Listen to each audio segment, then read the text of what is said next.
Aurora is in the news. Ang colorful dancing lights sa kalangitan. Aurora Borealis ang tawag kapag nakita ito sa hilagang bahagi ng mundo.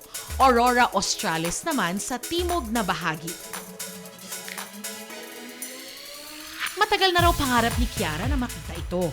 Kaya laking gulat daw niya nang makita niya ang Aurora Borealis sa Vancouver, Canada kung saan siya nakatira ngayon. Pero dahil sa nangyari raw ang pinakamalakas na solar storm sa loob ng 2 dekada, ayon sa National Oceanic and Atmospheric Administration, nakita ang aurora sa ibang bahagi ng mundo.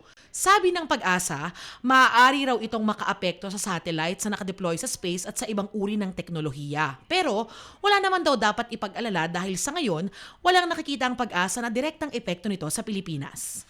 Ang NASA, nagtalaga na raw ng team na magsisiguro ng kaligtasan ng mga astronaut sa International Space Station.